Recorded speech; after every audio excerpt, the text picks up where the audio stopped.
wonderful to have you here. It's almost like something that just happened on this issue area to get people interested. So we're thrilled to have everybody here and looking forward to a thoughtful and thought-provoking discussion. The jumping off point for today's discussion is a report recently released by the Center for New American Security and authored by our panelist, Ilan Goldenberg. There are copies, if you hadn't seen it, available of the report outside the room. There's a table immediately outside the room.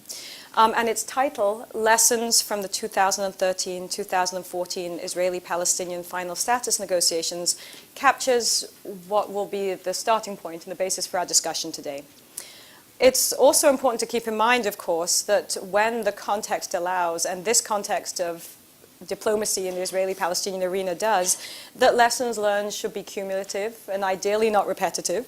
And to weigh in on that, providing perspective from a long trajectory of engagement on this issue are two eminently qualified experts, Professor Bill Quandt and Dr. Tamara Wittis. So the other thing about lessons learned is that they should not be just about looking backwards, but ideally looking forward. And the recent context of elections in Israel provides a good place from which to do just that. So before we begin, I know that for most of you, our panelists today need little introduction, but I'm going to do a very quick round of introductions. And then, Ilan, I'm going to ask you to start us off with the key strands of analysis and lessons embodied in your report. And then if I could ask you to add to that, give some thought to some of the US policy options in light of those lessons and recommendations and where we find ourselves today. Starting with Professor Bill Quandt, who recently retired as a chaired professor of politics at the University of Virginia. In the course of a distinguished career, Professor Quandt has served 2 different terms on the staff of the National Security Council, participated in the negotiations that led to the Camp David Treaty, taught at the University of Pennsylvania, UCLA, MIT, worked for RAND, and held the position of senior fellow at the Brookings Institution, something that's going to sound very familiar to you in just a second. But Bill Quandt also is a prolific author on the Middle East and US policy towards the Arab-Israeli conflict. And I have a feeling that for many in this crowd, whether past, present, maybe potential students of the Middle East, his name will seem extremely familiar. You've probably read many things with his name on it in this regard. From a USIP perspective, I'm happy to say that most recently he co-authored The Peace Puzzle, America's Quest for Arab-Israeli Peace from 1989 to 2011, which was the product of a USIP study group on this topic. Dr. Tamara Wittis is a senior fellow and the director of the Center for Middle East Policy at Brookings. She previously served as Deputy Assistant Secretary of State for Near Eastern Affairs, oversaw the Middle East Partnership Initiative, and served as Deputy Special Coordinator for Middle East Transitions. Before joining the State Department, Tamara Wittis was a senior fellow in the Center for Middle East Policy at Brookings, and also, this is another shameless USIP plug or connection, served as a Middle East specialist here at the U.S. Institute of Peace, from where she edited the volume, How Israelis and Palestinians Negotiate, a Cross-Cultural Analysis of the Oslo Peace Process, a book, I should say, to which Bill Quandt was also a contributor. There's a little bit of a theme going on here. And last but certainly not least, Mr. Ilan Goldenberg, who is Senior Fellow and Director of the Middle East Security Program at the Center for New American Security. Immediately prior to coming to CNS, Ilan served as the Chief of Staff to the Special Envoy for Israeli-Palestinian negotiations at the U.S. Department of State. Prior to that, he served as Senior Professional Staff Member on the Senate Foreign Relations Committee covering Middle East issues. And from 2009 to 2012, served first as a special advisor on the Middle East and then as the Iran team chief in the Office of the Undersecretary of Defense for Policy. So all in all, I think we can tell we're in for a thoughtful discussion today that's certainly grounded in incomparable experience. So Ilan, if I can turn to you to start us off. Well, thank you, Lucy, Thank you. for hosting this event, and thank you for everybody for being here. I thought what I'd do is talk for a few minutes about some of the key lessons that I took out of my own experiences in the 18 months, and many of which are reflected in the report, but also try to draw from those lessons into what does it mean for us today, particularly in the aftermath of this election, some of the very bold and unfortunate comments by Prime Minister Netanyahu about the possibility of a 2-state solution, and what this really means going forward. So the first thing, and I go into this very deeply in the report, and people have used this analogy before, I'm not the first to use it, I just think I take it to a more extreme level, is this question of the Israeli-Palestinian conflict in many ways is a divorce.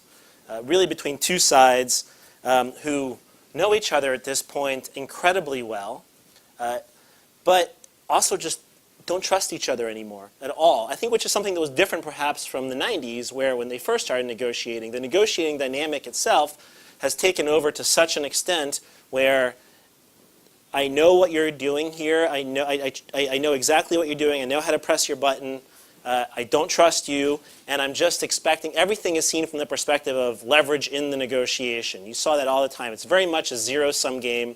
Two parties essentially trying to divide territory. You know, this is the old analogy. You know, it's not about two states living together. It's two states living side by side, like that divorce analogy.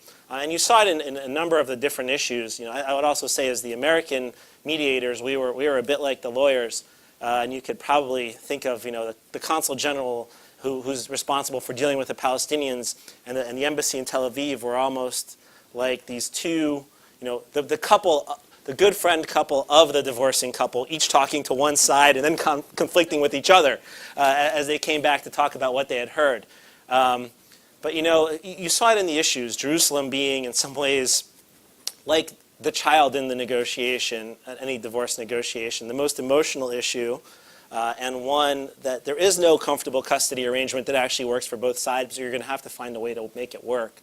The other, Jewish state, which in some ways I compare to that piece of China that nobody really wants in a divorce negotiation. In the beginning, nobody really cares about, but then one side decides, well, maybe I want this. And so the other side decides, well, if you want this, then I want this, because it's useful leverage and the distrust. Why do you want it? And you sort of start going up the escalation ladder. And before we knew it, Jewish state, which had just not been an issue in 2000 really, had become this mammoth issue by 2013 through a combination of different steps taken by both sides and how they publicized it. The other thing I'll say on this core negotiating dynamics that I get into in the report is, you know, Abbas and Netanyahu as leaders and a lack of trust there. I mean, Martin Indyk, who, you know, my former boss, Tammy's current boss, you know, has talked about this before and made this a big point. The lack of trust was just, it's a huge issue. It's hard to see either of these leaders, quite frankly, at this point, ever going towards a two-state solution. But it's almost it is impossible to see them doing it together. There's just no trust there at all. Both of them are incredibly risk-averse. And as a result of that, you know, neither of them are going to be, on top of the fact they don't trust each other, neither of them are going to be the leader that takes their people beyond the comfort zone in which they're currently in and takes those huge risks that are necessary for peace. So that really gets to the first lesson of what should we do now in the aftermath of the elections. Well, it's just the first thing we shouldn't do. We should not try to get back into negotiations in any kind of a way. I think it's very obvious that right now the dynamics just don't lend themselves to that, and there really isn't a lot of positive steps that can be taken over the next couple months to try to reinitiate any kind of a process. The next lesson I think that I took out of my own experiences was, you know, it's amazing how much time the parties end up spending on minutia. This is just a habit, I think, of 20 years of leverage and going back at each other. How much stuff is going to go through the border at Gaza, this checkpoint, that checkpoint, how high there's old stories about the Hebron Agreement and the height of the buildings in Hebron. I mean, the level of detail, it's amazing. It's like nothing you'll ever see in the US government. As a guy who spent a few years working on other issues like Iran, it's just, there's nothing like the bickering that goes on this issue and the level of minutia that they get into. And as negotiators, you know, your job is twofold. One is to try to focus them on the bigger pictures, but two is to recognize when these things actually become important. And, you know, going again to a recommendation for what first thing we should do today, I think, is some immediate conflict management and one of these very nibbly minutia issues that could become a very important issue, and that's the withholding of revenues by the Israeli government right now to the Palestinians, which is really in danger of destabilizing the Palestinian government, the Palestinian Authority. And the good news here, you know, they've been holding it for the last couple months, essentially in response to the Palestinians going to the ICC. There is a little bit of good news about the Netanyahu election for this, in my view. He won. He won handily. He's got the political flexibility here now to release these revenues, if you ask me. And I think he knows better. And I'm sure his security people, I know his security people are telling him, release the revenues, stabilize the Palestinian Authority, because this is a very dangerous game you're playing right now. The Palestinians are obviously responding to this by threatening to collapse the Palestinian Authority, which is something, they threaten a lot of things. It's one of the few points of leverage that Abbas has, is he threatens things. He threatened the ICC, threatened the ICC, threatened the ICC. During the negotiations, he threatened going to 15 organizations, the conventions again and again and again. The problem is the more he threatens, the more the political pressure actually builds up for him to act.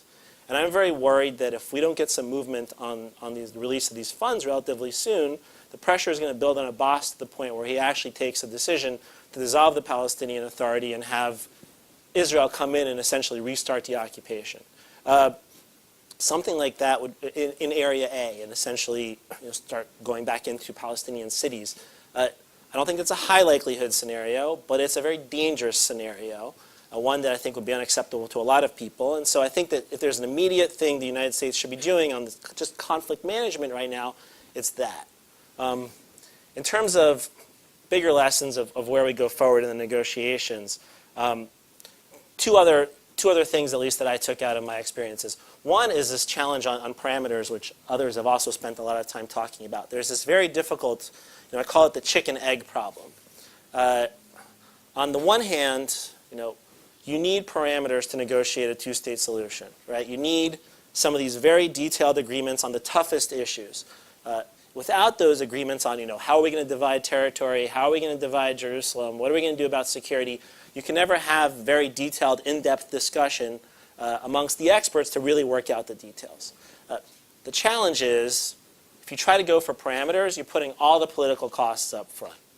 And both the Israeli and Palestinian public will support the two-state solution, at least the polling tends to indicate, if you say to the other side, this is done. There's an agreement. Will you divide Jerusalem? No. Will you divide Jerusalem if it's part of an overall package? And oh, by the way, President Abbas has agreed to it, and this is the final deal? Yes. That's, I think, the difference. So trying to do the parameters up front is incredibly politically difficult because you're paying all the costs without the benefit. On the other hand, if you basically just try to go directly to a final agreement, now you're talking about putting a lot of people in the room, technical experts, to work things out, like how we're going to divide Jerusalem. So if you can show me an Israeli prime minister who's willing to put 15 experts in a room to talk about how he's going to, or she is going to divide Jerusalem, I don't think that prime minister exists, because that type of stuff will leak pretty quickly in advance of an agreement. And again, any prime minister would be just incredibly exposed in a situation like that. So you have this very difficult challenge. Put the parameters up front or just go for the final deal. And I don't think we ever managed to work that out during the agreement. This is where you get to one of the other things that's being discussed right now publicly, which is, should the United States or essentially abstain on a UN Security Council resolution that puts down those parameters? Should the Europeans would be the ones who would actually do it. The United States would obviously have influence over the language. Should the United States be thinking about that?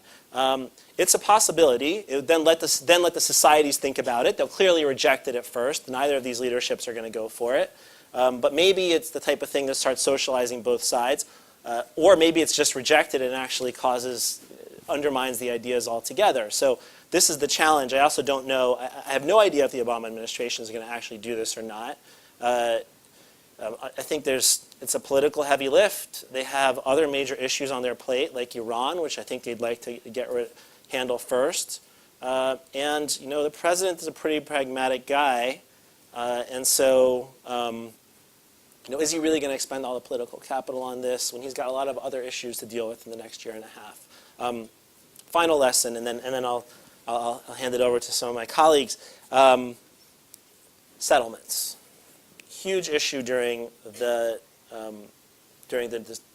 negotiations. I think that the settlements early on in the process really soured Abbas on whether Netanyahu was serious about negotiating, but even more so, whether the United States was capable of actually bringing Netanyahu to the table and getting the kinds of concessions that he needs, that he would need in a two-state solution. That is something that's just very hard for the Palestinians to grapple with. And they can't accept anything. You know, you hear these ideas, but only outside the blocks, inside the blocks. That makes sense for Israelis. It doesn't make any sense for Palestinians. For them, it's all unacceptable. And in some ways, some of the most provocative settlement construction is inside the blocks. It's in areas like Ariel, which are going to be the most contested. You know, the Israelis will say that's inside the blocks. We should build there. The Palestinians will say absolutely not. And so the question now becomes for the United States, is there something that it can do on settlement policy? And I would make two arguments going forward. One is there's always the possibility of Security Council resolution just focused on settlements. That's another idea that's out there. In some ways, it's an easier lift for the administration because it's an issue that it's been very clear on historically. It's also an issue where there really is a political wedge in Israel and a lot of people who don't support it. And it's something that's, you know, clear in terms of American policy and might not get the same backlash in Israel. But more organizationally and just on a bigger picture strategy in terms of one of the things the United States should be doing right now is, you know, you could see the administration or the United States taking a position that, well, if an agreement is impossible right now, maybe what we need to be doing is taking the types of steps that will deter or dissuade the two parties from doing things that cut off the two-state solution. And settlements seem to be at the very top of that list. So one thing the administration could consider doing going forward would be thinking about what kind of settlement construction really does fundamentally endanger the two-state solution, and finding ways to make very clear to Israel that stuff you cannot do. Do not do it. Danger is, how do you do that without inadvertently creating zones of permission? Short of that, it's complicated. It's not an easy question. We always struggled with this. If you don't say all settlements are bad, then you inadvertently allow some settlements. If we say all settlements are bad, then you're putting everything on the same level. So that's a challenge I think numerous administrations have had, but it's one thing that maybe should be driving American policy now, just how do we preserve the two-state solution. So I'll stop there. Okay, thank you. Speaking of challenges that numerous U.S. presidents have had on this issue, I'll turn to Tam in a little while to talk about your view on sort of steps going forward. But what I wanted to talk about, Bill, if I can ask you, I mentioned in the introduction your work on the peace puzzle. And actually also out on the table there was an excerpt from the epilogue of that book, which was titled Lessons Learned and Unlearned, which laid out, I think it was maybe 11 different lessons from looking at American involvement in this. It may be good to get into some of the specifics of those lessons later on in questions. But Bill, if I can ask you now to consider those lessons that you and your co-authors drew at that time and put them up against what Ilan has laid out, what you've heard here and laid out in his report. And what does this look like to you? Whether, I don't know if it's fair to ask you to do a scorecard, but to look at what's new. Has the ball moved further along to your view? It's hard to be very upbeat and say, yes, we're hanging in there and making progress. Every one of these failed efforts teaches us new lessons. A lot of this is very familiar territory. I'm sure Ilan felt he'd heard about a fair number of these problems in previous rounds. I would say there's a moment right now when we have to take a kind of deep breath and say maybe the two-state solution really isn't going anywhere. So preserving it is something I've spent a lot of time trying to do up until now. I'm not sure that we should think that in and of itself is going to get us very far. It's just kind of managing the status quo and hoping it won't get too much worse, and that maybe if people come to their senses someday, they'll be in a frame of mind to negotiate. But let me just reflect on a couple of things that are maybe just a little bit different from what Ilan was saying. First, it's very tempting to say this is a problem that is driven by a lack of trust. And of course, that's true, as are most conflicts, incidentally. You don't usually negotiate with people with whom you have great relations on problems of this sort. My experience was with Begin and Sadat. These guys did not trust each other. When they were in public together, they could act appropriately. But when they were face-to-face at Camp David, they shouted at each other. There was a terrible relationship. Carter had to actually keep them apart after the first day because the chemistry was awful. So the fact that Netanyahu and Abbas don't get along, Barak and Arafat didn't get along, that doesn't strike me as anything very unusual, nor that we should be convinced that that's the major problem. I think one of the major problems is structural, and it is the fact that Israel has so many of the cards and yet looks at the negotiating conflict as if you start from where we are today and how much does Israel dial back. From the Palestinian standpoint, they have made their big and maybe only major concession by saying, we accept that Israel as a predominantly Jewish state will be recognized within the 1967 lines. And that's it. There's not much more we can cede. And so that's our position, and there's not very much give from that position, because that's everything. From us, that's the step we took from liberation of all of Palestine to dealing with the reality on the ground of Israel is there and is recognized by most states in the world. So we go into the negotiation saying we want to facilitate a negotiation between these two parties. Well, even if the most moderate Israeli prime minister and the most moderate Palestinian prime minister were sitting down together with those mindsets, we would have a problem, because each little step is extremely painful for each of them to make. And this brings me to a second point about the nature of this negotiation, and it's fundamentally different from the Egyptian-Israeli negotiation, which ultimately succeeded, because it was able to address the most important final status issue up front and say, once we get that, the borders and peace, Israel gets peace, Sadat gets his territory, then the technical teams and all the rest are ready to step in and say, fine, we do security zones here and economic relations here. But the political decision had to be on what will this look like at the end, which means where will the border be and what will the nature of peace be and diplomatic relations over. And instead, ever since we have been addressing the Palestinian-Israeli issue, we have had an incrementalist approach, which was built into Oslo, which says, don't even raise the issue of where this is going to end up, because you can't answer that question at this point, even though each side has an idea about it. And we, as the mediator, have hesitated to say, okay, you guys are incapable of framing the picture how this is going to come together. All you know is what you don't want to give up and what you want from the other side. So we as the mediator have this unpleasant task of saying, this is the hard trade-off. For the Palestinians, it is essentially going to be, the right of return is very, very, very limited. That, I think, more than Jerusalem, will be the hardest issue if there is any gas left in this machine of a two-state solution. Otherwise, you, as the mediator, have to take responsibility of saying, our judgment, not that it's necessarily exactly the way it's going to turn out, is that something like this border and these security arrangements will go hand in hand with the formal act of recognition and end of conflict. That's the big picture. And since you can't get there in a bilateral negotiation, we're going to put it forward and let you argue over it. But that's what we have learned from this process, that you need a picture of where this ends, so that when you eventually face your publics, you can say, yeah, we had to give something up. It's really painful. As I said, for the Palestinians, it's going to be to say, most of the refugees will get generous compensation, but they will not be going back to their prior homes or anywhere close to it. And that's a hard message. That's why they don't talk about it. It's really hard.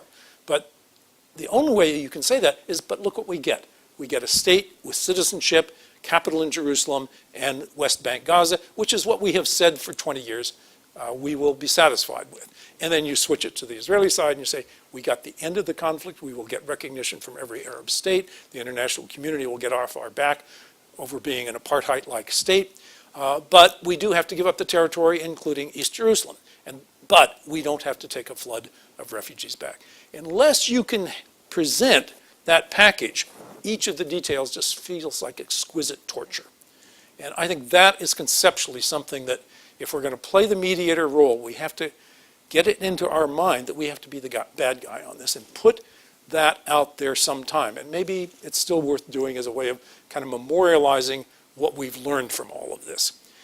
But I agree that if you bring all the technicians in prematurely before you have that, it doesn't lead anywhere. I think we spent too much time on security and got too little for it, because that's the technical kind of thing that everybody can work on. What we should have been working on is a map, not percentages. This is my other lesson, is whoever introduced the idea of talking about territory in terms of what percentage of the territory that Israel now occupies will be retained or returned, without saying, and this is what it will look like on the map, was doing people a disservice. At the end of the day, neither side will ever agree until they see what it looks like on a map. So let's get on with it. I mean, people in the real world, think tanks and so forth, do this all the time. You can go on multiple programs, push a button, say 3% land swaps might look like this. It could look like this. It could, and they look quite different. You can have Ariel in or not. Makes a big difference if you're a Palestinian, but the percentage is like 0.5%. So there are aspects of the U.S. mediator role that trouble me a bit from this last round. I think the Secretary of State showed enormous energy. That's great. We, in our previous book, blamed the Clinton administration for overusing the president. He was on the phone, available any time. He met with Arafat endlessly. And I think we felt that presidential authority is such that it should be used sparingly, but then on the big issues. I think on this round, unlike perhaps the first part of the Obama administration, the president was too absent.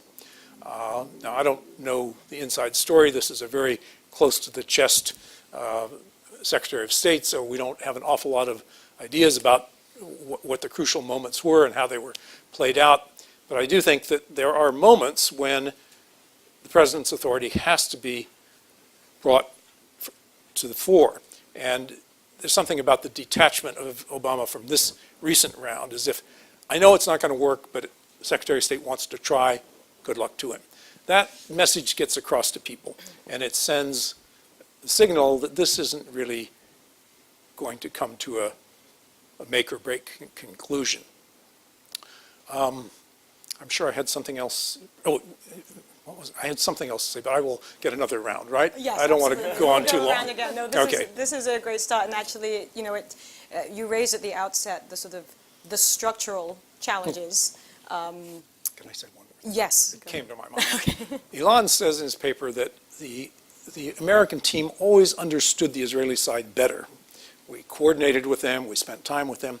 From the Palestinian standpoint, what that looked like is everything had already been agreed upon by the time it was presented to them. I think that's particularly unfortunate when you're presenting it to the weaker party, and way weaker party. They feel like they're up against a superpower and then the regional superpower, and it's all been cooked in advance. And one of the points we made in the Peace Puzzle book is that sometimes the American the backup team that sort of supports all this process, does the hard work, doesn't have diversity built into it, in the sense that there aren't people who understand the Palestinian side terribly well. We always have plenty of people in recent years who have a lot of knowledge about the Israeli side. And I don't think that lesson got reflected in the structure of that echelon. Now, you tell me that I'm wrong if I am, but it seemed to me, just looking at who was there, is that you didn't have a problem with people who knew a lot about Israel, but you didn't have the comparable depth on the Palestinian side. And I think there's a case to be made for, if you're going to be deeply engaged, you should be more equitably equipped to deal with both sides, and the extreme lengths to which we go now to coordinate everything with Israel first and then kind of present it to the Palestinians. It's bound to create a negative reaction, and it adds to the difficulty of getting the Palestinians to engage, and to engage in a constructive way. Thank you. And Alana, I will let you have a chance to respond to that later, but if I can move Sure.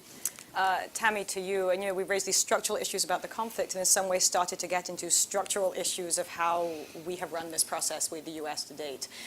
So given that, would love to hear your thoughts on how fixable some of those are, what's the way forward? Okay, I will do that. I do want to address Bill's last point, though, and of course, Elon should give his perspective from the inside, but I'll say from the outside. But as somebody who served in the first term of the Obama administration before this effort came into being, what I saw was a very strong, relative to previous effort to engage with Palestinian politics, whether it's Michael Ratney, the Congen, and a far more functional dynamic between Congen Jerusalem and Embassy Tel Aviv than I think we've seen in previous rounds. To me, that was a big improvement. The way the Consul General was kind of factored in and consulted and part of the process. Having Hadi Amr on the peace team, I would say as well, and some of the folks who were on the NSC staff have their own experience in Jerusalem and with Palestinian politics. So while I don't think that necessarily completely corrects for the structural bias that exists where the United States has a sort of more instinctive understanding and sympathy for the democratic politics of a parliamentary system in Israel than it does for the opaque maneuvering of Fatah-driven politics in the West Bank. I think that structural inequity is still there, but I think personality-wise, at least there was an effort to correct for it, in my view. I was glad that Bill raised the issue about personalities of the leaders because of course, it's true that negotiations aren't done on the basis of trust, and also that trust or lack of trust is not a matter of chemistry. It's something that can emerge in the course of a negotiation. But reading the report, this section of the report, Ilana, it put me in mind of this exchange in Thor: The Dark World, where if any of you know these Marvel movies, Loki, the brother of Thor, is the bad guy in the first Thor movie, and then in the second movie they team up. And at one point, Thor says to his brother, "I wish I could trust you." And Loki says, "Trust my rage." In other words, you don't have to trust the other guy, the other leader. You do have to trust that you understand what his motives are and what his objectives are. And I'm going to come back to this in a minute because I think it's an important point about what the United States needs to do next time before it launches a new negotiating process. But, I wanted to sort of project ahead a little bit because I think in many ways Elon's report release coincides with this clarifying moment in Israeli politics and in the U.S.-Israel relationship on the peace process, and so it's worth kind of thinking about where we are right now and what that means. And I think that a number of us have been arguing for some time that the Oslo model, that is the incremental model, Bill, but also the model of a direct bilateral negotiation mediated by the United States, that model was exhausted. And if we had any doubt about whether it had viability left, I think this last round demonstrated it is truly exhausted. And that was evident, I think, even before Netanyahu pronounced its death. But he did that very decisively in his comments the day before the Israeli elections when he said, there is no viability to a negotiated two-state solution right now in the current set of circumstances, and he laid out his conditions, what needs to change. It's not viable. Okay, so if one of the parties says this model is no longer viable, then it's no longer viable. And what does that mean?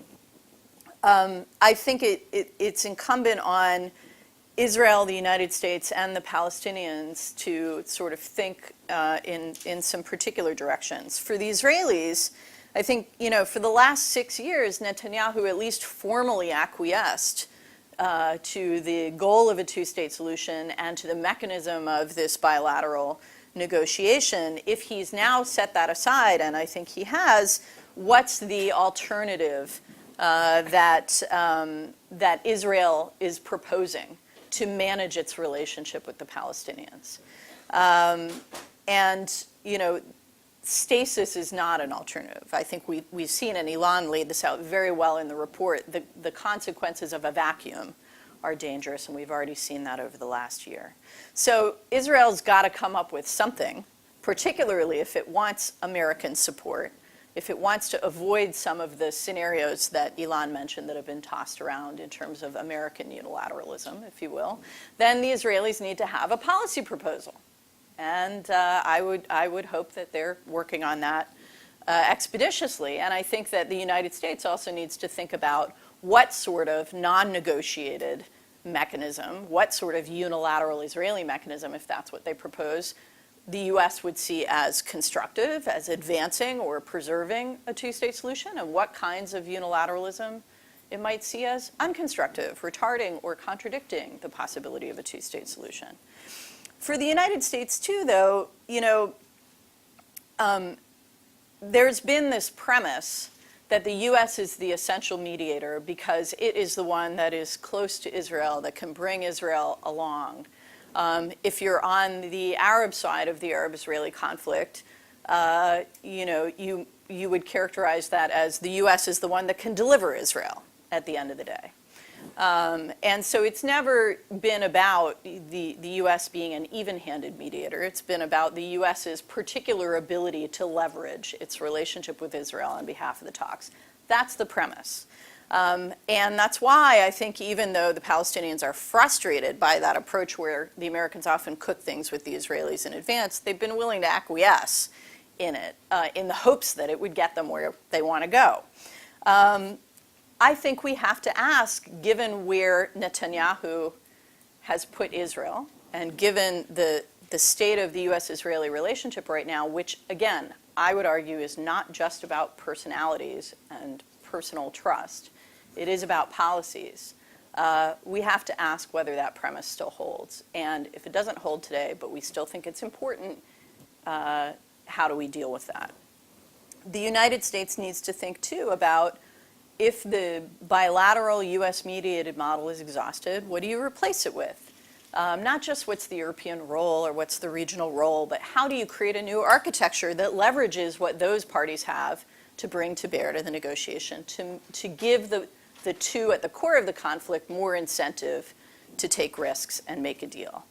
And then finally, I remember sitting in a panel that Dan Kurtzer put together at Princeton with Sam Lewis, God rest his soul, just before this last round began in the spring of 2013. And I said then that what the United States needs to do before launching a new round of negotiations is a set of pre-negotiation discussions, that we need to set aside that we all think we know what the final status agreement looks like and go back a little bit to parsing the two sides' priorities, not just their goals, but how do they prioritize their goals. And this is important both to establish some principles, but also, as Ilan was saying in the report, they get bogged down in minutia. Well, let's understand how the minutia play out. For the Israelis, for example, what's the priority? The amount of territory in the blocks that are going to be retained, the number of settlements that are going to be evacuated, the number of settlers that are going to be displaced. Which of those three is most important to them as they weigh various territorial proposals? It's those sorts of questions that you have to understand before you can begin to formulate proposals and negotiate them with the parties. And I think that for a variety of reasons, Secretary Kerry was keen to get the final status talks going. And as a result, there was not enough pre-negotiation before the negotiation. And I hope that that can be corrected next time. Finally and quickly, on the Palestinian side, I think one of the dimensions that is recurrent in the Palestinian approach to the negotiations, and this is something that Omar Dajani, in the book that I edited for USIP, wrote about extensively, is this sort of, partly because of the national narrative, but partly because of the history of interactions between Israelis and Palestinians in the negotiation process, it tends to be a reactive style. It tends to be a style that assigns a lot of weight to symbolic politics and to symbolic dimensions of the issues at stake.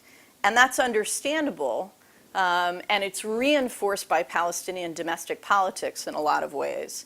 But I think we saw that again this time, not just in the negotiations, but in the way the negotiations broke down and in what the Palestinian leadership has been doing since, this emphasis on symbolic steps at the UN that don't get Palestinians any closer to independence or sovereignty.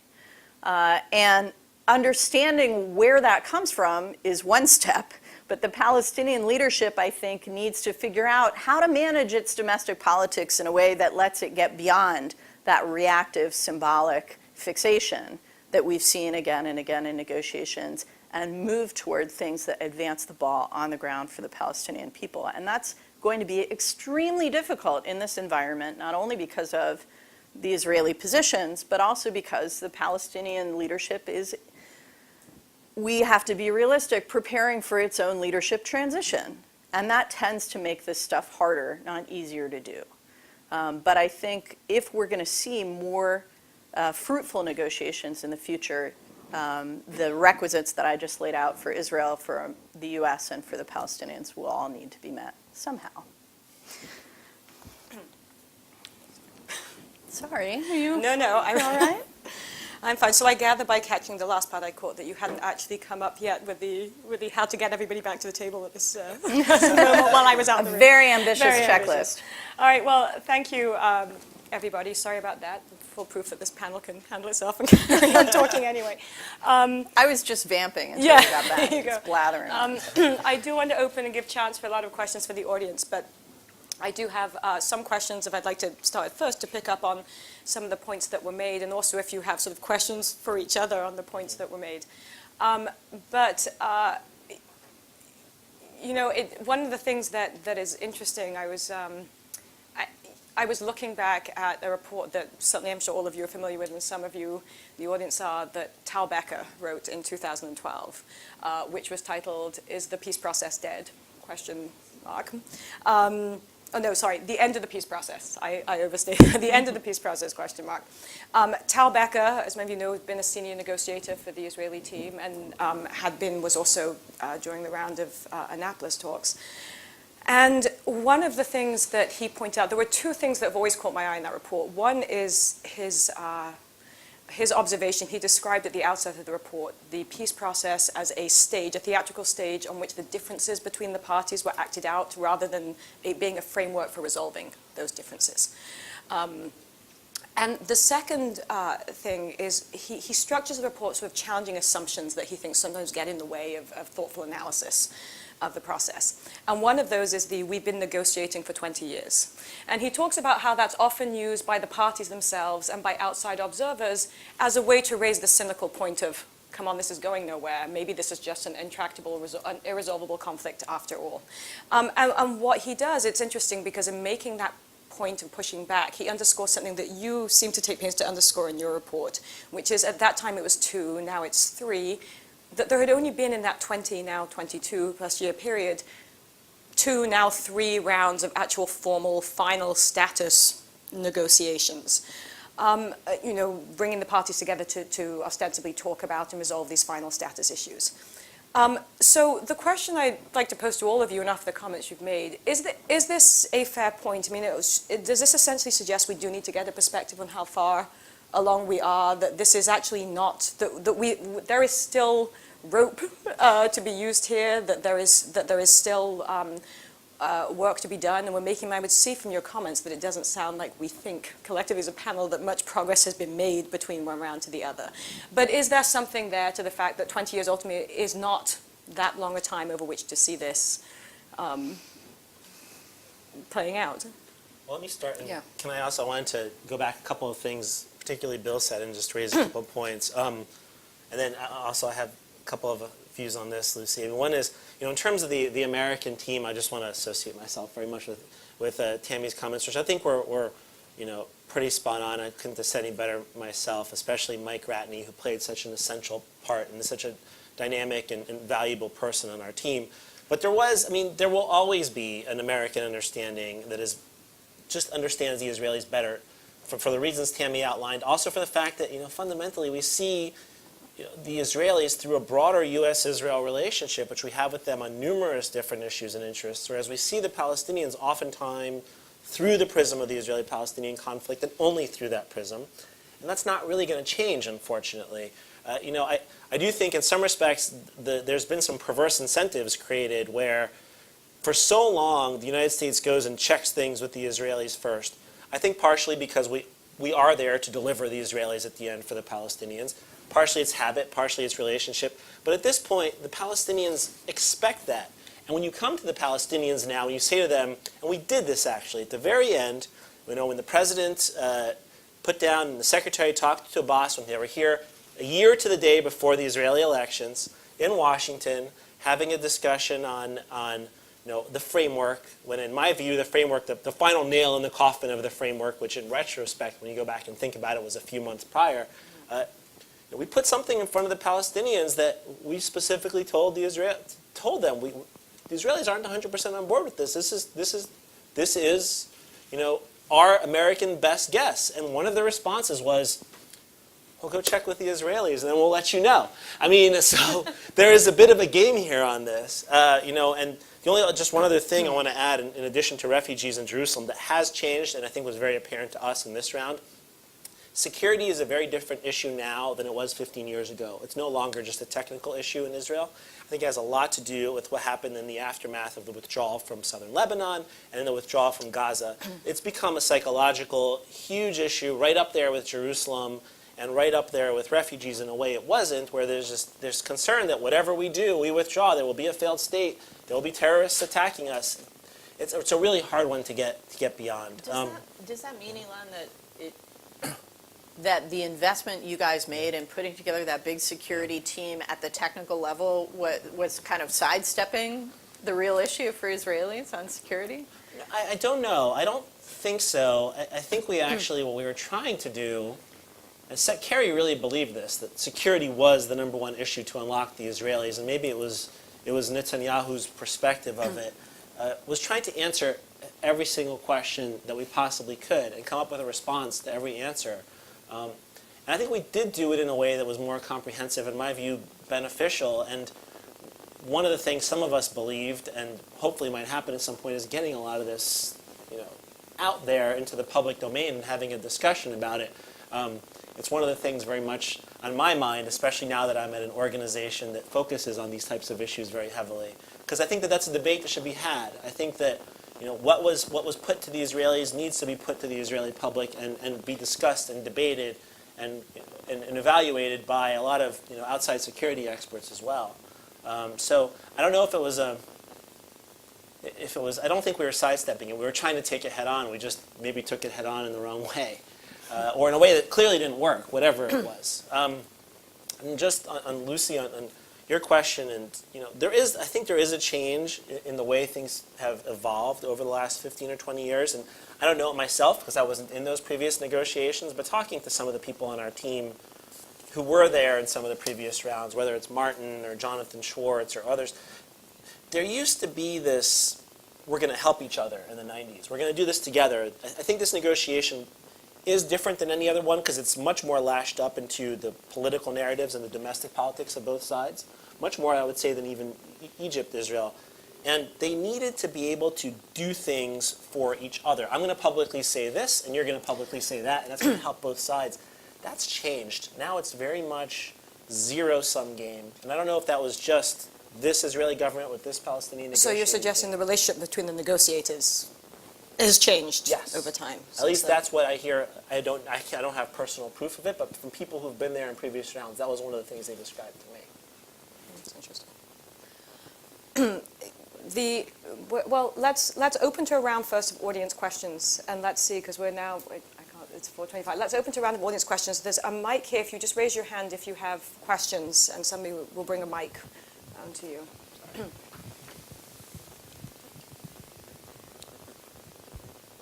Hi, Grant Rumley, FTD. I had a question. Tammy, you just brought up that the Palestinian leadership was preparing for transition. I just wanted to sort of explore that a little bit. I would say there's not much of a Palestinian leadership beyond Abbas, and I think he's consolidating. I think there's going to be more conversation about who comes next. I think people are drawing lines in the sand, and I think he hasn't really given much of an indication as to who comes after him. And I was just wondering if maybe we could explore how much that's being talked about in DC, how much that's coming into the conversations. Are there people in offices somewhere discussing who comes next, who secures what we're working for now? Well, I would love to hear Ilan's thoughts on this. What I'll say is that I see some dynamics within the leadership of Fatah, let me put it that way. Some dynamics that are eerily similar to me than to dynamics that I saw elsewhere in the Arab world before 2011, where you have an aging leadership with an unclear plan for succession and big issues at stake. And what happens is that the circle around that person begins to think about each of them, how to preserve their own prerogatives, what relationships they might have with one another the day after. There's a lot of jockeying for position, and as a result, it sort of everybody's looking inward, and they kind of close in on themselves. Now, obviously, that can't happen to the same degree in the Palestinian leadership that it did in these sovereign Arab states that have much more ability to control their own operating environment. But it is happening to some degree. And that's why I said I think it's harder to do some of the stuff that I think is important. And it's also why I think that the regional role and the international role is crucial, because the Palestinian environment is very, very heavily conditioned by outside actors. And so, you can't just leave these guys to kind of figure it out on their own, and you can't just sort of sit back and wait and see what comes out. Not if you care about stability.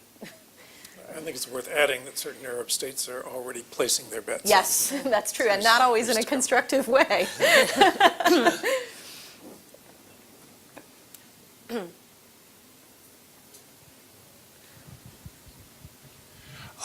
Given that that Israel has a sort of peace, except for the exceptions, that's the trend, and that it is succeeding in expanding the settlements for quite a period of time, what incentive does it have for changing that pattern for the foreseeable future?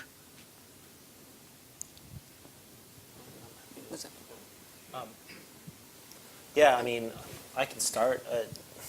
It's a good question. I think there is the U.S.-Israel relationship, which I think matters to them in a great sense. The thing is, I don't think there's too many other issues where we're tied up with, but it's clearly become an irritant in that relationship. I also think that, politically, I think it's a real wedge issue in Israel, so there is an opportunity there potentially. You look at the moderate middle ground voter, they're not supportive of settlements. They don't like the idea that all this money is being siphoned off into places in the West Bank, which aren't necessarily going to be part of the future state, and by the way, are also causing, more international pressure to come down on them. But thus far, there hasn't been anything that's been very successful in stopping this. Some people, you hear people argue for more international pressure, or Europe taking more of a greater role in trying to find some kind of signaling on this front. And maybe that works, maybe it doesn't. Some argue for work out with the Israelis where it's okay to build and where it's not okay to build, and that by doing that you can deter them from building in the places that are really harmful. I see some benefits in that too, but I also think that it becomes a tricky, very, very tricky game for the United States to play. So I don't know. I don't really have any great ideas other than expanding pressure if others do. But so, that's the question. Some of this, it seems, gets back to what Bill was laying out before in terms of what needs to be laid out for the Israelis in terms of what they stand to gain, to both sides, what they stand to gain in the face of something that they see as, as a sacrifice they are making. Does this have to, there's two things that have been raised. One is the idea of, does that idea need to be better articulated and socialized among the publics on both sides? Sort of what really is at stake and what's to be gained? Or do we think that's a well-worn path? And the other thing we seem to be raising in this is mechanisms of enforcement, whether that's incentives, disincentives, accountability for behaviors. How has the U.S. done on that? Can it kick that in now at this point? I think the question is really an excellent one. What's the incentive to do anything different tomorrow from what you've done in the past days and weeks and months that has just won Netanyahu a re-election? I mean, I think there are Israelis, I mean, he got 25% of the vote for his party. In most democratic countries, that's not an enormous vote of confidence. But still, in that system, it's enough to get you to be prime minister. I think until Israelis themselves conclude that the course that they're on with this prime minister, that it's leading them somewhere that they don't want to be for Israeli reasons, not just because we're hammering away at them and say, you should behave differently, but that somehow they do begin to worry about, can we be the kind of predominantly Jewish state we've wanted to be and be democratic and still continue year after year after year with no end in sight being a colonizing country. Basically, that's the way the rest of the world sees them, and it is the way they're behaving. So unless Israelis say, there's something wrong with this, that contradiction has to be addressed, and the only way we can address it is either swallow hard and say, okay, we're going to incorporate all of the people we occupy into our body politic, which is not going to happen, but that is a solution to the problem, and be democratic and accept the consequences of becoming a binational state, or we're going to remain a predominantly Jewish state by either unilaterally withdrawing from 80 to 90% of the West Bank, building our wall and saying, you guys run your affairs over there, and we run ours here, and hopefully someday that will result in peace, but in the meantime it leaves us at least a mostly Jewish state, and we can be democratic by our rules. Unless that happens on the Israeli side for reasons that Israelis care about, that we don't want to become an occupying state. We don't want this word apartheid thrown at us in a way that we find now hard to reject because it's actually true. When your own people are beginning to say, we're going to become an apartheid state unless, most of what that unless says isn't being done. You're not withdrawing, you're not pulling back, you're not negotiating. So I think the first thing that has to happen is something has to happen on the Israeli side to unlock their internal debate. Now, we can perhaps help stimulate that by saying, here's what we think, and there's a price to be paid for going on with settlements. But what doesn't work is just saying, you know what needs to be done, but there are no consequences if you don't do it. And that's what we've done in the past. And we use language that if I were to try to translate it, I wouldn't know what to say. We say the illegitimacy of continued settlement activity, but we don't say that the settlements are illegal. Now, what is the difference between illegitimate settlement activity and our believing that under international law this is illegal? We could change our rhetoric. We could say, actually, we do think it's illegal, and if it comes to a UN resolution, that's one we could support, because it goes back to a position that has been held by most presidents most of the time. And at least it signals that there might be consequences for doing that. But we tend not to do that. We're our politicians are politicians, and they want to use weasel words. But I think the time for weasel words has perhaps passed. Tammy, yes. Let me just add one dimension here. I think there's another component that I saw at least a little bit in this election campaign motivating Israelis. Not enough at the end of the day, and I think labor couldn't capitalize on it, but I wouldn't be surprised if we see this component emerging more in the future, and that is that Israelis know well that they are stuck. And last summer's Gaza war was a searing experience. I've been in Israel 3 times since then, and the fear of another Gaza conflict is omnipresent amongst the public and amongst the security establishment. The security establishment is fearful of what it will have to do next time because it barely escaped doing it this time. And the public is fearful because this war went on a long time, and they know that the government does not have a lasting answer to the threat presented by rockets from Gaza. Now, Netanyahu's been making the argument that territorial concessions on the West Bank would create another Gaza in the West Bank, which of course makes Israelis more fearful.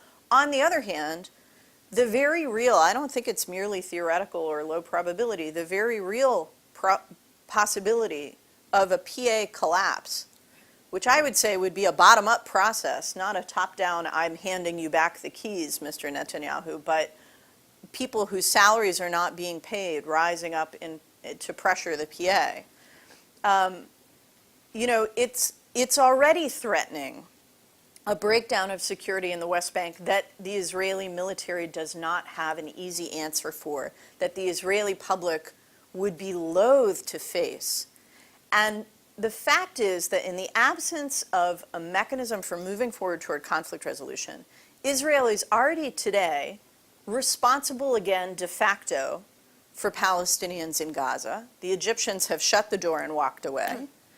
And if they can't figure out a modus vivendi with Mahmoud Abbas, they are increasingly going to be responsible for what happens in the West Bank.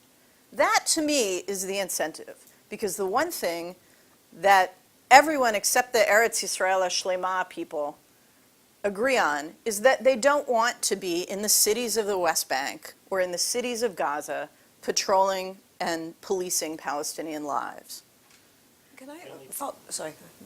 I was going to say it's right. The only problem is that, you know, the way these things usually tend to work out is that when stuff like that happens, the exact opposite happens in Israeli society, and they end up just buckling in further. But then as soon as the war is over, they say, how the hell did you get us into this? Yeah.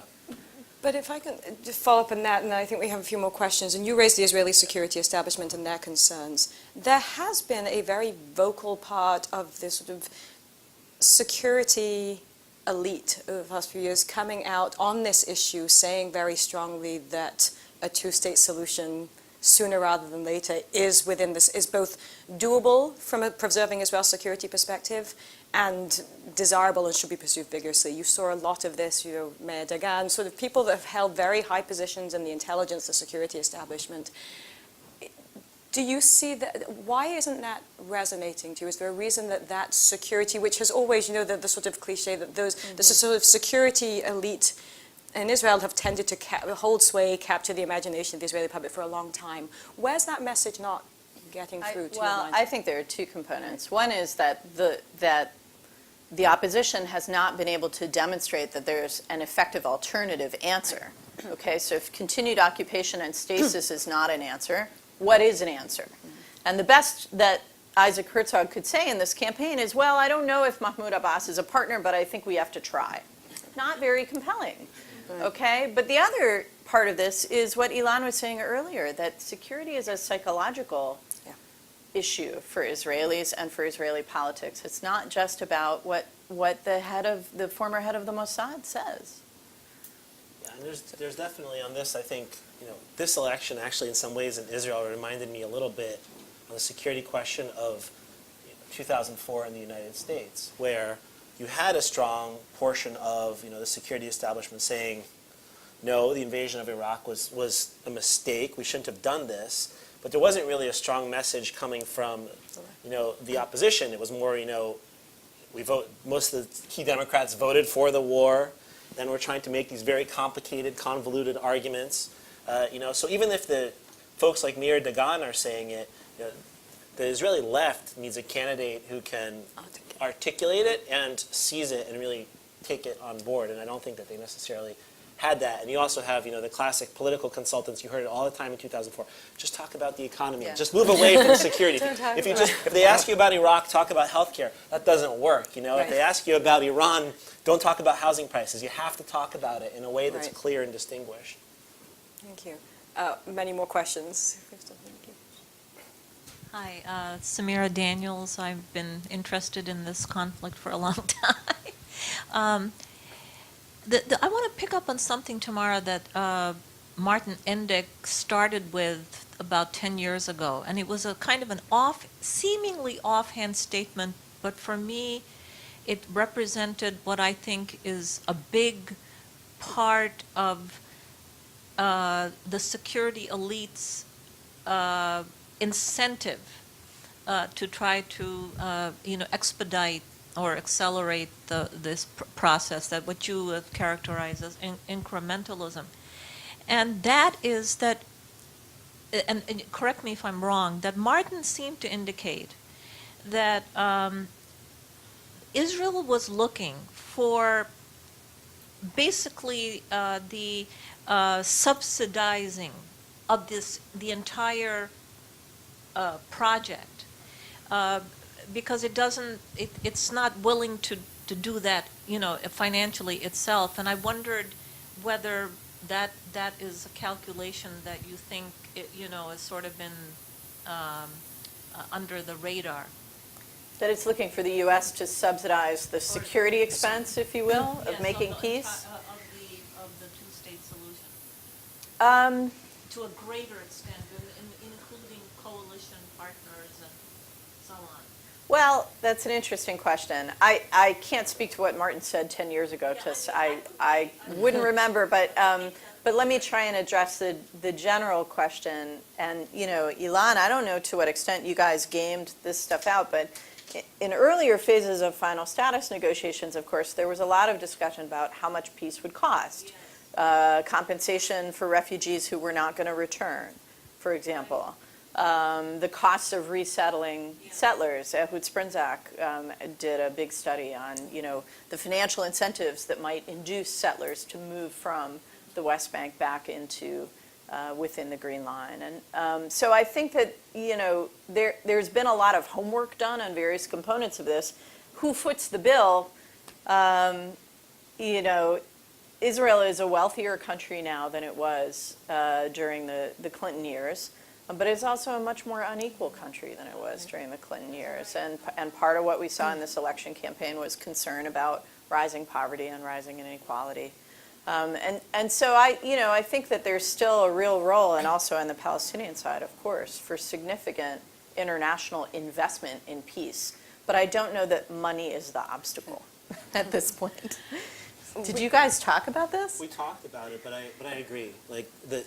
I feel like if the money was if we actually got a deal, I feel like the money would have found a way to get there.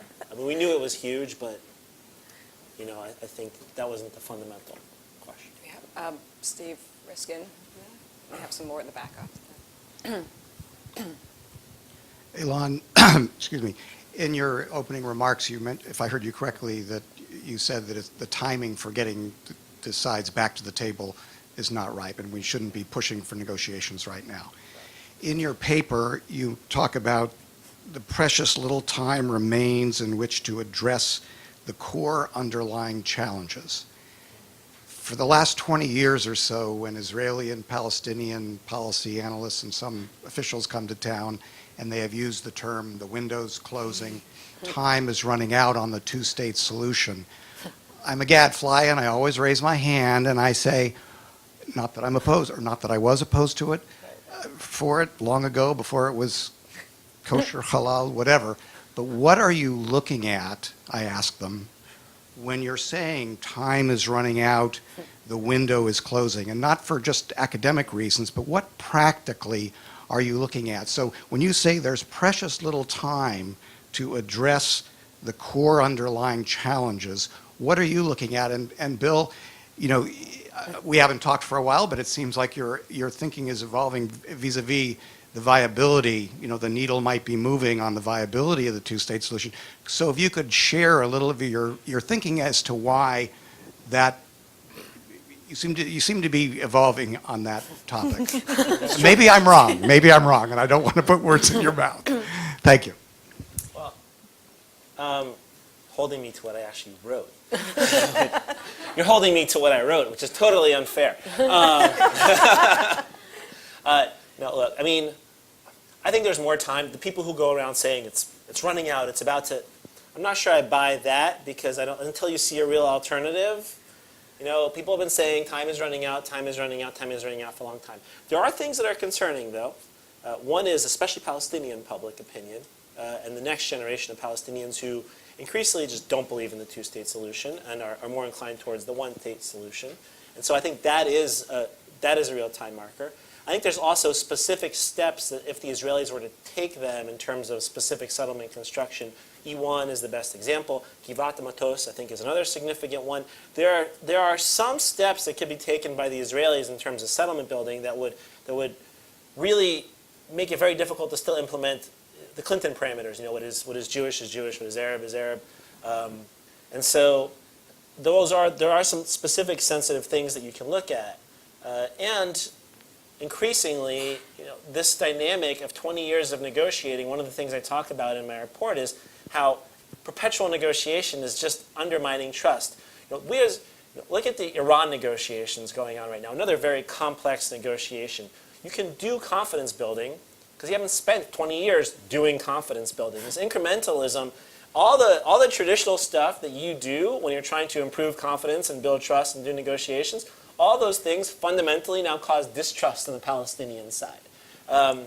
And so that makes it creates an almost impossible environment. It's only going to get harder from that perspective unless, I guess, you reset to something different, which I would love to see what that something is. That's my only problem. I agree. Maybe we do need something different, but some really smart people need to spend some time thinking about that. Maybe they're doing it at Brookings. But Maybe they're doing it at but that's that's the challenge. So, Bill, No, just the it of Thinking thinking through. about whether there's other constructs other than the U.S. being the central mediator. I haven't seen any credible proposals thus far that actually make sense to me. Doesn't mean that they don't exist and aren't out there, but the construct is pretty bad right now. But I'm not sure which ones are out there that would make sense as an alternative. and Bill, your thinking on this? My thinking has evolved because I'm more pessimistic. Maybe it's just getting older. But I also think that, we've seen several runs at this now. Not sustained for 20 years, but there are moments of engagement. And each time it fails, not for small reasons, but for fairly big reasons. And I guess I had my hopes up that this administration from early on was beginning to kind of approach the issues in what looked like a fairly serious and determined way. And they failed. Now, one of the things I have written about in the past is that for reasons that are structural on the American side, we don't have a whole lot of time in any administration to launch an initiative and see it through. We have these little things called midterms and elections, and it is annoying because it means there's a kind of rhythm to this, and everybody in the region knows it. We're in for a timeout because November of midterms is coming up, and we've got another November coming up next year.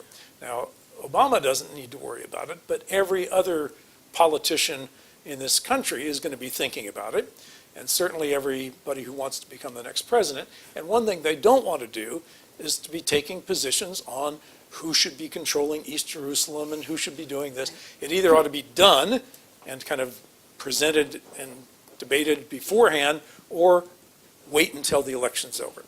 So my feeling is that the Obama administration is just about run out of time. They might, in the remainder of this year, make a gesture, put something on the table, do something at the UN, but it's a parting shot, and everybody knows that, and therefore they're going to say, why should we react to this as if it's a serious proposal that we need to engage with because somebody else will be president next year, and we're going to have to engage with them, and we may as well wait. That's what ruined the Clinton late-day parameters gesture, because he wasn't going to be around to see it through. So the parties know that, and they're not going to make hard decisions unless they think, it gets them somewhere. So this administration tried and failed. I don't see anybody on the Republican side who would be even tempted to touch this issue. And Hillary Clinton has a history on this, and it's not one of enthusiastic engagement with something called the peace process. So I would say that our politics also adds to my pessimism. We, I thought, had a chance with this president to approach the issue more aggressively, and it failed. And nobody's going to pick it up after this failure and say, let's try it one more time with a president who's even less likely to be deeply invested in it. So that's why I'm pessimistic. So I don't have a great alternative. I think, the two-state solution could have been done in the 1990s. I think when it wasn't done when Rabin was prime minister and then Barak, I think we lost an important chance. The stars have never been aligned. One of the problems is that the relentless pace of settlement building, it doesn't stop. It's like 10, 15, 20,000 new settlers every single year. When I first started in this business, there were like 15,000 settlers in the entire West Bank outside of East Jerusalem, and we thought it was a problem. That you could solve. You could deal with that number. That's trivial. But we've got, 350,000 maybe? Well, including East Jerusalem, you've got, yeah. So it's a huge problem, and it's not easy to unravel. You have to be a very, very, very strong politician to say, these people went there for political reasons, they're going to leave for political reasons. Sharon might have been able to do it in Gaza, but I'm not sure even he could have done it in the West Bank. So those are the reasons for my pessimism. And it does leave me wondering what comes next. The present situation can go on for a while, but there will be more explosions. There will be another Gaza war. There will be another intifada. And each one of those makes Israel look less attractive as a kind of liberal democracy that deserves support from its friends in the West.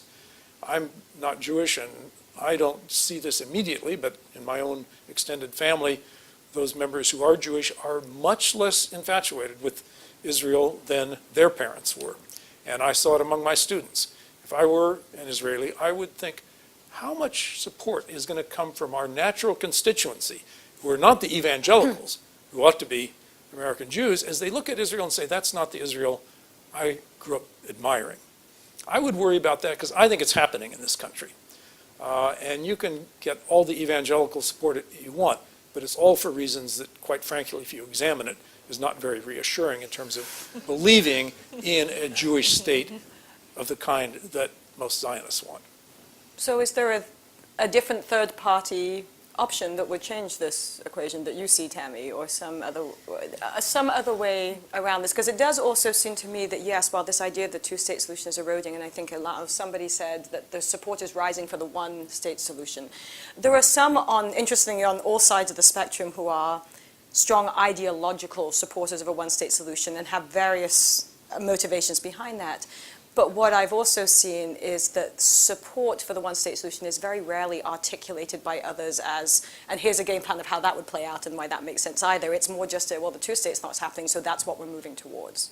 So absent a strategy or sort of a conception of that, are there alternatives either for third parties to get there or a different model? Well, look, I think the phrase one-state solution is a total misnomer. Right. So, if we contemplate just for a moment what it would mean if that were the political outcome, it would mean civil conflict.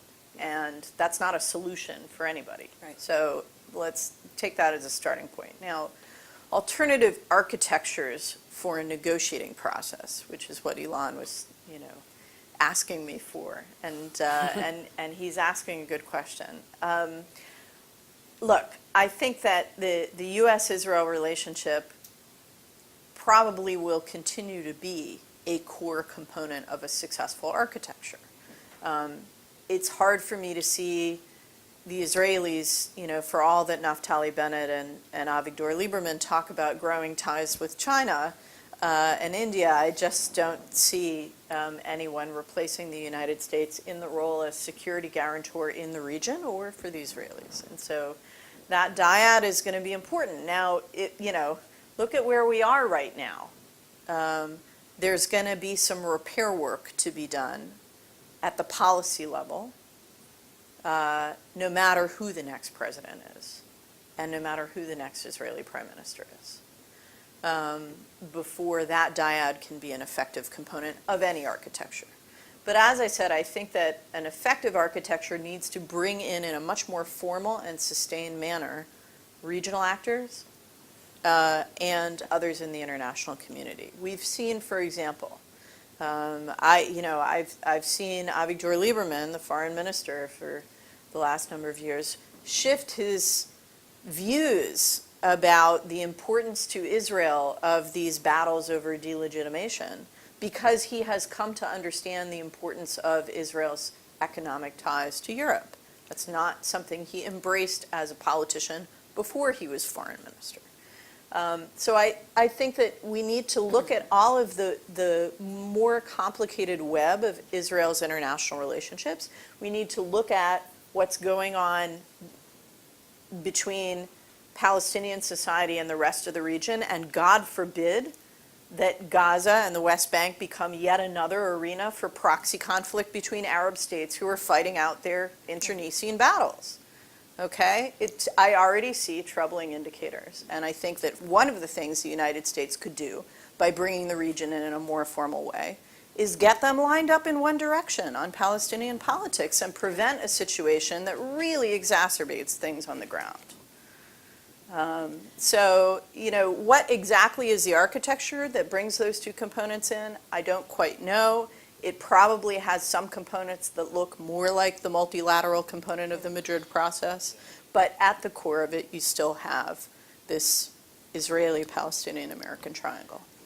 On this note of bringing the region in, and also this goes, I think, to the point that I think, Tammy, you made before, someone was talking about how the security issue for Israelis it's a psychological one as well. And that does seem to bring you around to the idea of the Arab Peace Initiative, the initial idea of the Arab Peace Initiative, which we haven't talked about robustly today. But the question is that still, given both the state of the region and given where we're at now for all the reasons we talked about, is that still a viable framework to be leveraged as part of this new architecture? And maybe, Alan, you could also speak to that in terms of how it, you know, I think when Bill mentioned that this latest round actually did show some signs of trying to do things different. One of those seemed to be trying to engage that up front.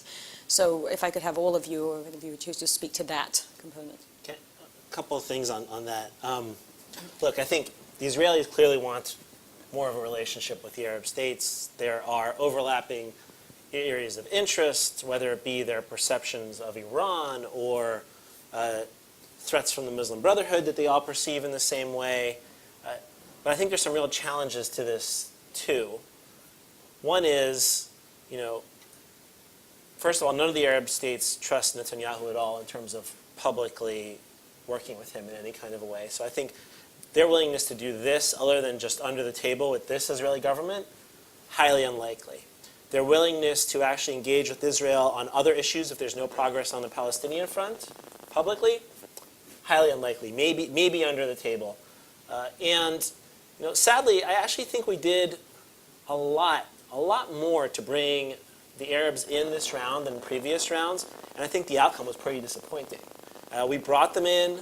Kerry had numerous meetings and briefings with them. We met with the Arab Peace Initiative Committee something like 5 or 6 times throughout the process. You know, we talked a lot about how in 2000 there wasn't this buy-in, and when the moment of truth came in Camp David, the leaders didn't know and were asked to weigh in, and they weren't able to weigh in. Well, here they knew. They knew full well what we were proposing to both sides. And at the very end, when push came to shove, they passed a resolution saying no Jewish state and all kinds of other unhelpful things at Abbas's request because they care about the Palestinians enough to support Abbas publicly. But they don't care about the Palestinian issue enough to push him. And they also don't care about the Palestinian issue enough at this point to really give him money, which throughout the process we were looking for more economic support from them, and it never came. There were some promises, but almost nothing materialized. They're just not invested in this. That you've seen. I mean, I don't know if the reporting is accurate, but data about they gave $23 billion to the Egyptians over the last 18 months. They care about Egypt. Egypt is a huge strategic issue for them. They could certainly give more to the Palestinians if they wanted to, but outside of a political symbol, I'm not sure they're invested. So we can talk a lot about the Arab Peace Initiative and bringing the Arabs in. I'm pretty jaded on that one at this point. I'll tell you if you haven't noticed. I got that sense. We tried. Kerry tried harder, I think, than anybody. And you know, when I worked for him in the Senate, he talked all the time about the Arab Peace Initiative as a missing component that we should be emphasizing more. And you know, it didn't work out the way we were hoping it would. Bill, did you have any thoughts on that? No, I mean, that sounds about right. I would say that despite all the cynicism in the Arab world about, you know, everything's going badly and the Palestinian issue's off the agenda, King Abdullah, that is Jordan, did say the other day, if you really want to effectively stand up to ISIS, you've got to get this. And, you know, you wonder, does he even believe it? but he thought he had to say it. And I think it's because for him, it actually does matter. Jordan is affected by this. And Egypt in a different way. Not that they have any sympathy for probably any of the Palestinian leaders, but they know that this can spill over into, Sinai can be affected. They can't be completely detached from it. The rest of the Arab world can pretty much look the other way. But these are the two most important actors to kind of keep in mind if and when you're ever going to crank something up again. And of course, the Gulf paymasters just keep them from doing too much damage at this point. Tammy, did you have any final thoughts on that? Okay. We are at time for this event, so thank you all for joining us. It seems that by my count, where we're at is no negotiations anytime soon. We need a new architecture that probably brings in others. We're not sure what that looks like. And while some new things that came out of this process, there are still lessons we are continuing to need to learn. And that maybe what is needed is some new mechanisms Another for book on lessons. Bill, we're turning to you too. So stay tuned for the next book on new lessons to be learned, unlearned, and learned again. But thank you all for coming, and please take the reports on the table outside if you haven't had a chance already. Thank you.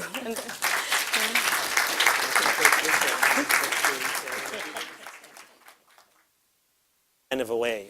I think it's very obvious that right now the dynamics just don't lend themselves to that, and there really isn't a lot of positive steps that can be taken over the next couple months to try to reinitiate any kind of a process. The next lesson I think that I took out of my own experiences was, it's amazing how much time the parties end up spending on minutia. This is just a habit, I think, of 20 years of leverage and going back at each other. How much stuff is going to go through the border at Gaza, this checkpoint, that checkpoint, how high there's old stories about the Hebron Agreement and the height of the buildings in Hebron. The level of detail, it's amazing. It's like nothing you'll ever see in the U.S. government. It's a guy who spent a few years working on other issues like Iran. It's just, there's nothing like the bickering that goes on this issue and the level of minutia that they get into.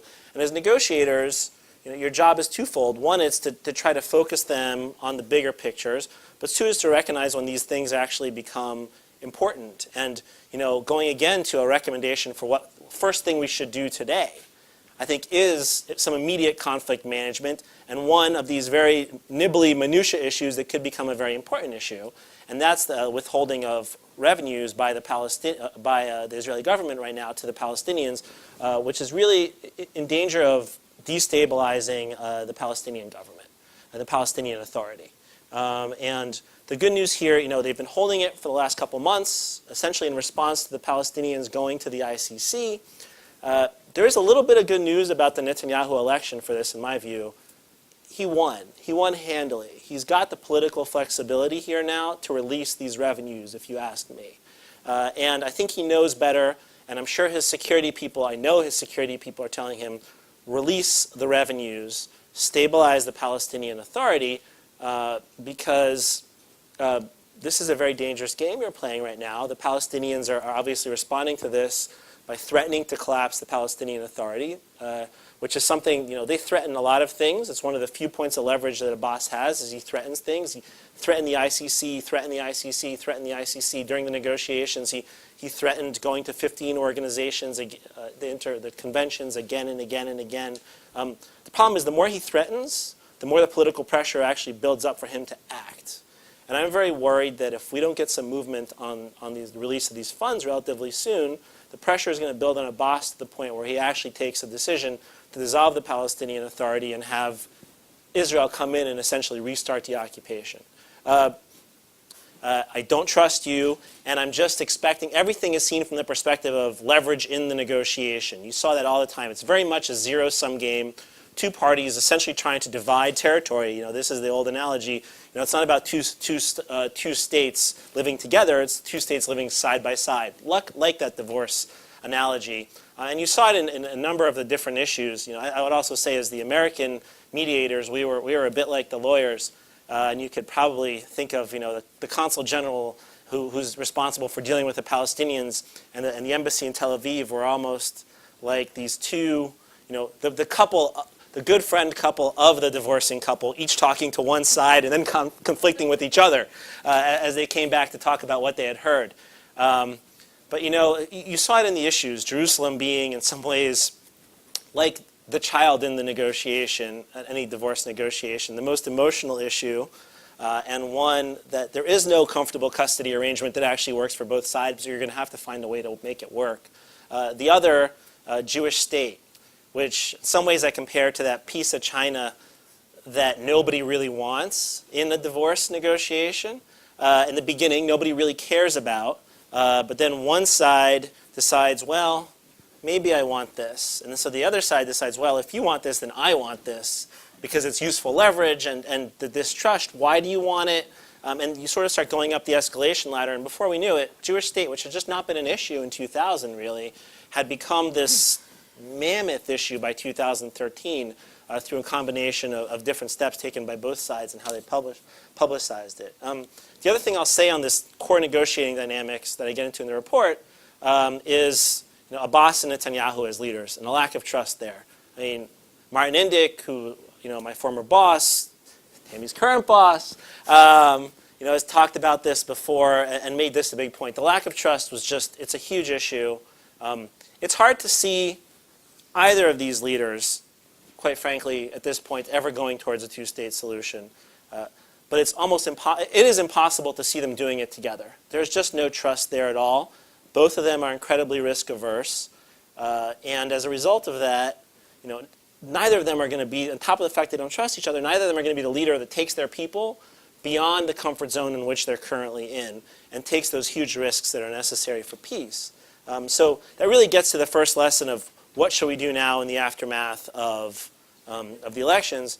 Well, it's just the first thing we shouldn't do. We should not try to get back into negotiations in any kind. Something like that would in Area A, and essentially start going back into Palestinian cities. I don't think it's a high likelihood scenario, but it's a very dangerous scenario, one that I think would be unacceptable to a lot of people. And so I think that if there's an immediate thing the United States should be doing on just conflict management right now, it's that.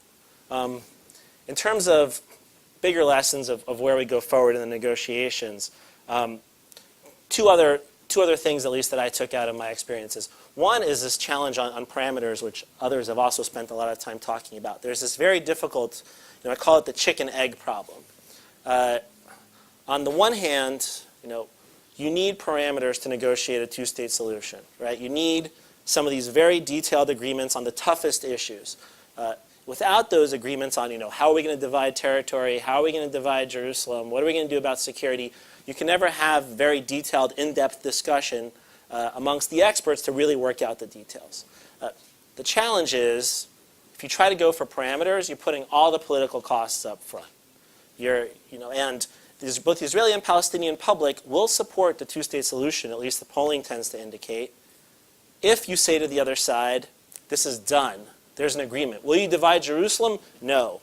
Will you divide Jerusalem if it's part of an overall package? And oh, by the way, President Abbas has agreed to it, and this is the final deal? Yes.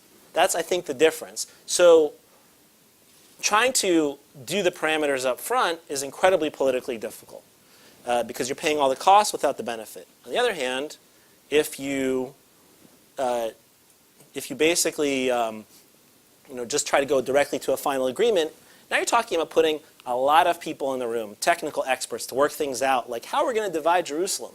So if you can show me an Israeli prime minister who's willing to put 15 experts in a room to talk about how he's going to, or she is going to divide Jerusalem, I don't think that prime minister exists, because that type of stuff will leak pretty quickly in advance of an agreement. And again, any prime minister would be just incredibly exposed in a situation like that. So you have this very difficult challenge. Put the parameters up front or just go for the final deal. And I don't think we ever managed to work that out during the agreement.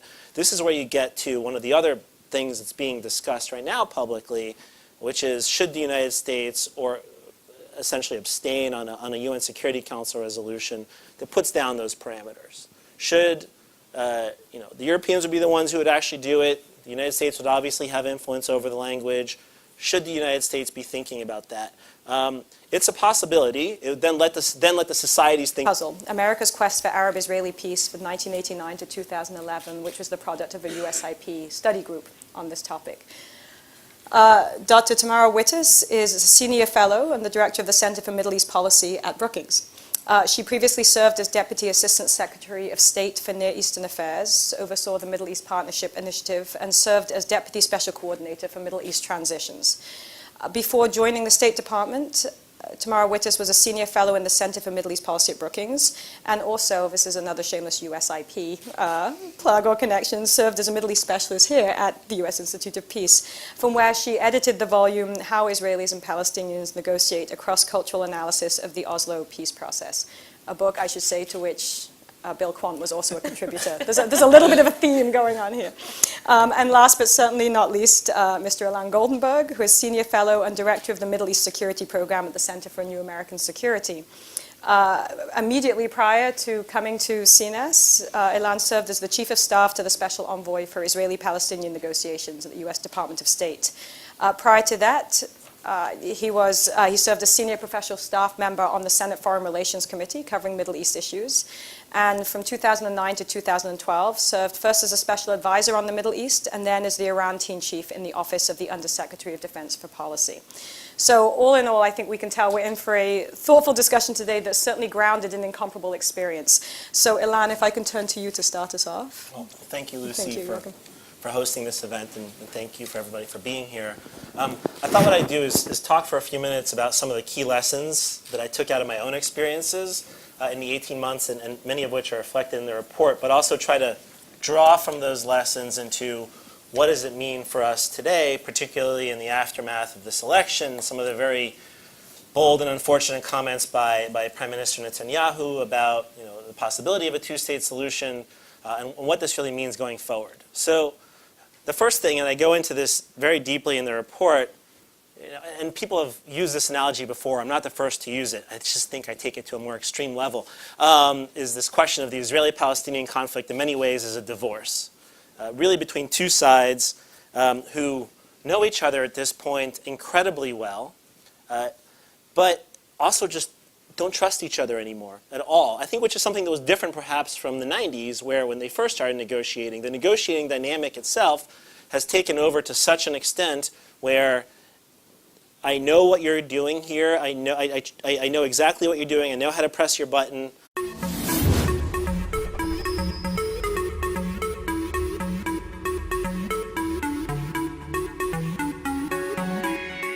It's wonderful to have you here. It's almost like something that just happened on this issue area to get people interested. So we're thrilled to have everybody here and looking forward to a thoughtful and thought-provoking discussion.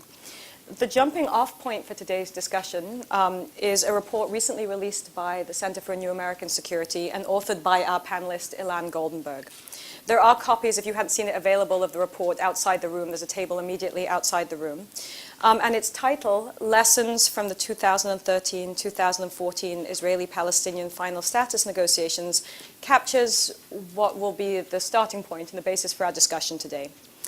It's also important to keep in mind, of course, that when the context allows, and this context of diplomacy in the Israeli-Palestinian arena does, that lessons learned should be cumulative and ideally not repetitive. And to weigh in on that, providing perspective from a long trajectory of engagement on this issue, are two eminently qualified experts, Professor Bill Quandt and Dr. Tamara Wittis. So the other thing about lessons learned is that they should not be just about looking backwards, but ideally looking forward. And the recent context of elections in Israel provides a good place from which to do just that.